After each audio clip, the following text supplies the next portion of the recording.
आज से बाद कार्तिक मास लगने वाला है। कार्तिक मास में कुछ विशेष बातों का अगर वैष्णव लोग ध्यान रखें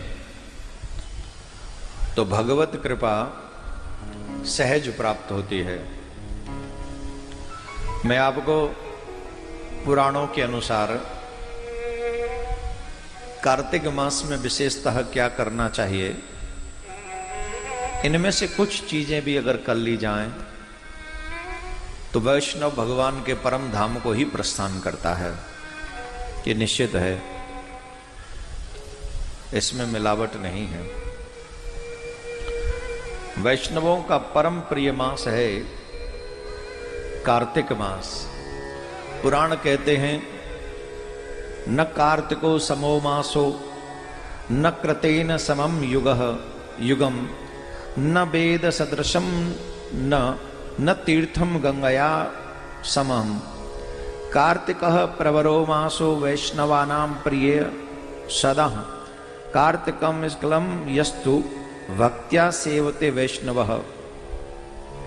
अभिप्राय है कार्तिक मास के समान कोई मास नहीं है, गंगा के समान कोई तीर्थ नहीं है, वेद के समान कोई ऐसा सुंदर ग्रंथ नहीं है और सतयुग के समान कोई युग नहीं है। वैष्णवों को विशेष प्रिय है कार्तिक मास। कार्तिक मास में वैष्णव लोग अपने भगवान की बड़ी सेवा पूजा करते हैं और कुछ कार्य ऐसे हैं जो छोटे छोटे ही हैं पर कर लें तो उनका कल्याण हो जाए। जैसे नदी इत्यादि मंदिर इत्यादि में जाकर दीप दान करना। कुछ चीजें बता रहा हूं, ध्यान से सुन ले, अलग से बना लेंगे। दीप दान का बहुत बड़ा महत्व है कार्तिक मास में। आपके यहाँ कानपुर में तो गंगा जी हैं, निश्चित एक दिन जाकर या तो हर दिन जाकर कार्तिक मास में एक दीप दान करें। दीप दान करना चाहिए, ब्रह्मचर्य का पालन करना चाहिए, शीघ्रता से सुबह ब्रह्म मुहूर्त में उठना चाहिए, ब्रह्म मुहूर्त में उठकर स्नान कर लेना चाहिए, संभव हो सके तो भूमि पर शयन करना चाहिए। पूरे कार्तिक महीने में शरीर पर तेल नहीं लगाना चाहिए। शरीर में कार्तिक मास में तेल नहीं लगाना चाहिए। जितना संभव हो सके कार्तिक मास में तुलसी माँ का पूजन करना चाहिए। नित्य तुलसी के संध्याकालीन समय में माँ तुलसी के समक्ष दीप दान करना चाहिए, पूजन करना चाहिए, जल देना चाहिए तुलसी माँ को। तुलसी भगवान को विशेष प्रिय है। जो तुलसी की सेवा करते हैं भगवान की विशेष कृपा उनके ऊपर होती है।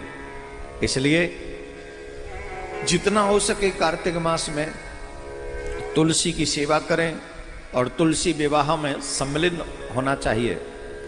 हम भी कोशिश करेंगे वृंदावन धाम में इस बार तुलसी सालिग्राम विवाह किया जाए। बाकी के आप लोगों को जिनको भी अपने अपने यहाँ अपने अपने हिसाब से सम्मिलित होना चाहिए। कार्तिक मास में अधिकतर दालों का सेवन नहीं करना चाहिए। अधिकांश दालों का परित्याग कर देना चाहिए, उनका सेवन न करें। ये जो कार्तिक मास है ये वैष्णवों के लिए मोक्ष का द्वार है।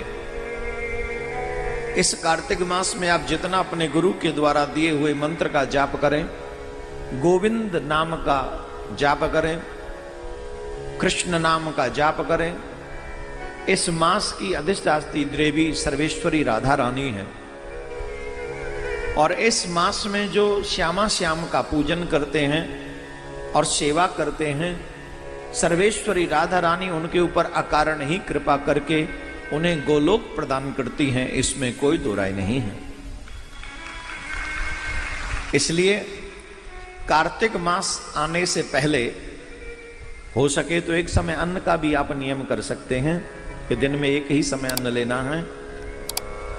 भजन ज्यादा से ज्यादा करना है, क्रोध नहीं करना है, काम को जीतना है, वासनाओं को कम से कम 1 महीने कंट्रोल में रखें। और सबसे बड़ी बात, कार्तिक मास में ज्यादा से ज्यादा भगवान की कथा सुननी चाहिए, ज्यादा से ज्यादा। तो जितने भी वैष्णव हैं उनको ये कार्तिक मास का महत्व आपको पता होना चाहिए, और आप लोग सुने, औरों को भी सुना दें। कार्तिक मास प्रारंभ हो पहले ही दिन से आप इन नियमों का पालन करें। बोलो राधे राधे। इतने